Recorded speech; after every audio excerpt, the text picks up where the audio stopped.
नमस्कार भाइयों और बहनों। श्री दुर्गा सप्तशती पुस्तक के आज के पाठ में मैं अध्याय 4 का पाठ करूंगी। देवताओं का देवी की स्तुति करना। भाइयों और बहनों, हमने कल के पाठ में महिषासुर वध अध्याय पढ़ा था, तो अब ये आगे अध्याय 4 है। मेधा ऋषि बोले, देवी के द्वारा महाबली दुष्ट महिषासुर की सेना सहित मारे जाने पर हर्ष से रोमांचित हो इंद्र आदि सभी देवता प्रसन्न हो कंधे और गर्दनें झुकाकर अनेक वाणियों से स्तुति करने लगे।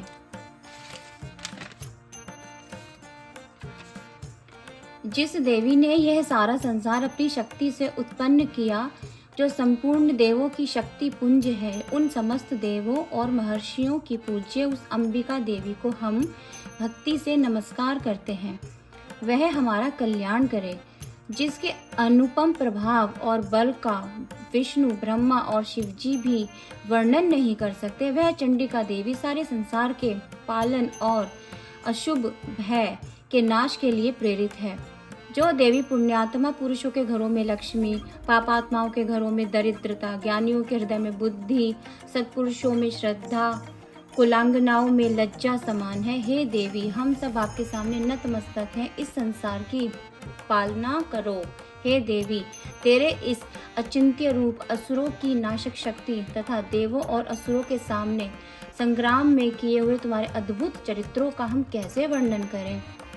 त्रिगुण स्वरूप सत्व, रज और तम युक्त होने पर भी सारे जगत का कारण हो और दोषों से युक्त होने के कारण विष्णु, महादेव आदि भी तुम्हें नहीं जान पाते। तुम सबका आश्रय हो। सारा जगत तुम्हारा अंश मात्र है। तुम विकार रहित और अनादिशील तथा परम प्रकृति हो। हे देवी, तुम स्वाहा और स्वधा रूप हो। यज्ञ कर्मों में तुम्हारा नाम स्वाहा उच्चारण करने से देवता और पितृ कर्म में तुम्हारा नाम स्वधा उच्चारण करने से पितृ तृप्त हो जाते हैं। हे भगवती देवी, तुम मुक्ति का कारण और अचिंत्य ब्रह्म ज्ञान रूपा महाव्रता हो। राग, द्वेष आदि दोषों से रहित तत्ववेत्ता, इंद्रिय जयी तथा मोक्ष की इच्छा करने वाले मुनि तुम्हारा अभ्यास करते हैं, इसीलिए आप सर्वोपरि हो। तुम शब्द रूप होकर पवित्र ऋग्वेद और यजुर्वेद की तथा ओमकार युक्त रमणीय पदों के पाठ वाले सामवेद की आश्रय हो। तुम देवी वेद्र त्रयी और भगवती हो। प्राणियों के लिए आजीविका तथा संसार की विपत्तियों को हरण करने वाली हो। हे देवी, तुम संपूर्ण शास्त्रों के तत्व को जानने के कारण मेधा बुद्धि तथा दुर्गम संसार रूपी सागर से पार होने के लिए ज्ञान रूपी नौका होने से दुर्गा हो। कैटब को मारने वाले विष्णु भगवान के हृदय में वास करने वाली लक्ष्मी तथा शिव के वाम भाग में विराजने वाली गौरी हो।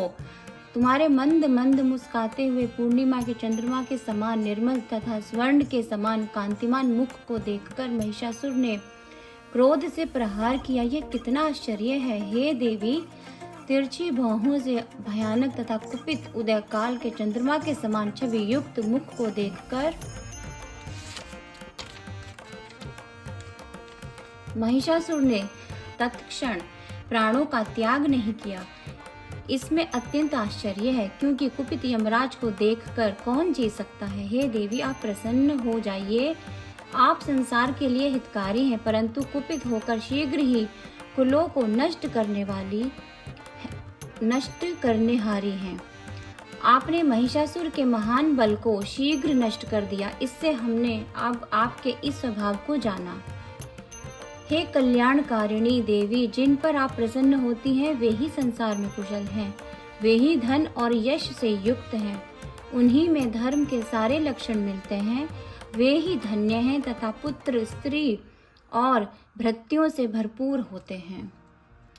हे देवी, सत्पुरुष सदैव संपूर्ण धार्मिक कार्यों को आदर पूर्वक करते हैं और आपकी कृपा से स्वर्ग को प्राप्त होते हैं। इसीलिए हे देवी, आप तीनों लोकों में उत्तम फल देने वाली हो। हे दुर्गे, जो आपका स्मरण करते हैं आप उनके संपूर्ण भयों को दूर करती हो और स्वस्थ पुरुषों को स्मरण करने पर श्रेष्ठ बुद्धि देती हो। दरिद्रों का दुख और भय हरने वाली तुम्हारे सिवा कौन है? निश्चय आप सब प्राणियों का कल्याण करने के लिए दया से द्रवित रहती हैं।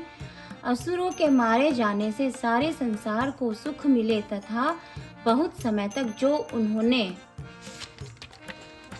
नरक प्राप्ति के लिए पाप किया है, युद्ध में मरकर वे स्वर्ग को प्राप्त हो। यह मानकर ही आप असुरों का हनन करती हो। हे देवी, आप असुरों को दृष्टि मात्र से भस्म कर सकती थी। उन पर अस्त्र शस्त्र चलाने की आवश्यकता न थी, परंतु युद्ध में शस्त्रों से पवित्र होकर शत्रु भी शुभ लोगों को प्राप्त हो, इस भाव से उनमें आपकी यह बुद्धि है। इससे आप अत्यंत साध्वी हैं। किरणों से सुशोभित अर्ध चंद्रमा के समान आपके मुख को देखते हुए ही आपके खड्ग की उग्र दीप्ति पुंज और त्रिशूल के अग्रभाग की कांति समूह से असुरों की आंखों की ज्योति नष्ट नहीं हुई है। देवी, आपका स्वभाव व रूप दुराचारियों को सदाचारी बनाने वाला और अचिंत्य है, क्योंकि कोई उसकी समता नहीं कर सकता, तथा आपकी शक्ति देवी के पराक्रम को हरने वाले असुरों को नष्ट करती है। इस प्रकार आपकी दया शत्रुओं पर भी प्रकट होती है।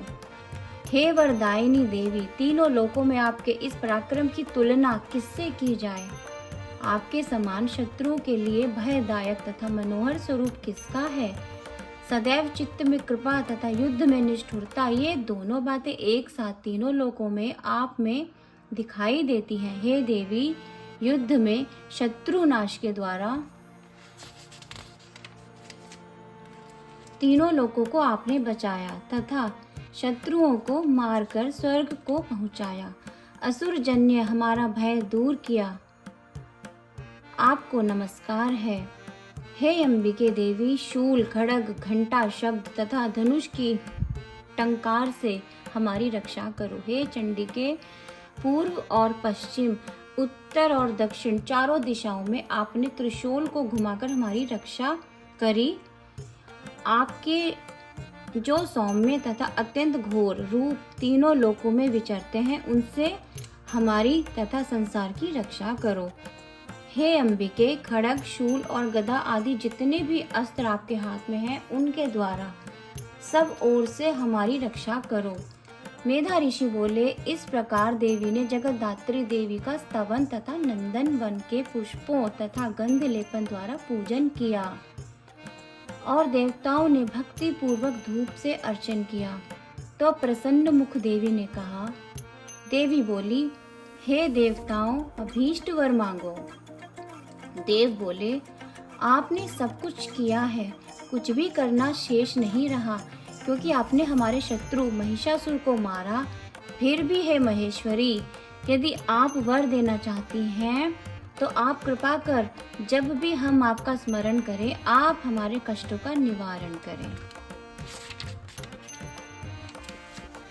जो मनुष्य इन स्तवनों से आपकी स्तुति करे, उनके चित्त, बुद्धि, ऐश्वर्य तथा स्त्री और संपदा की सदा वृद्धि हो।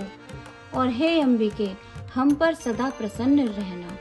ऋषि बोले, अपने और संसार के लिए देवों ने जब इस तरह देवी से वर मांगा, तो हे राजन, वह भद्रकाली ऐसा ही होगा कहकर अंतर्ध्यान हो गई। देवों, हे राजन, जिस तरह संसार की हिचेतु देवों के शरीरों से पहले समय में प्रकट हुई थी, वह सब कथा तुमसे मैंने कह दी। फिर जिस प्रकार पार्वती के शरीर से दुष्ट दैत्यों और शुंभ निशुंभ के वध के लिए प्रकट हो, देवी ने संसार की रक्षा तथा देवों के उपकार के लिए जो चरित्र किया, वह सब मैं सुनाता हूँ, सुनिए। तो दोस्तों, इस प्रकार हमारा ये शक्रादि स्तुति नामक चौथा अध्याय आज पूरा हो गया। कल की वीडियो में मैं अध्याय 5 लेकर आऊँगी। भाई और बहनों, यहाँ मैं एक बात कहना चाहती हूँ, पाठ करते समय बीच बीच में मुझसे कोई शब्द बोलते समय गलती हो जाती है, मुझे इस बात के लिए कृपया क्षमा करें। हमारी वीडियो को देखें और हमें सपोर्ट करें। हमारे चैनल को सब्सक्राइब किए बिना बिल्कुल भी ना जाएं। नमस्कार दोस्तों, थैंक यू।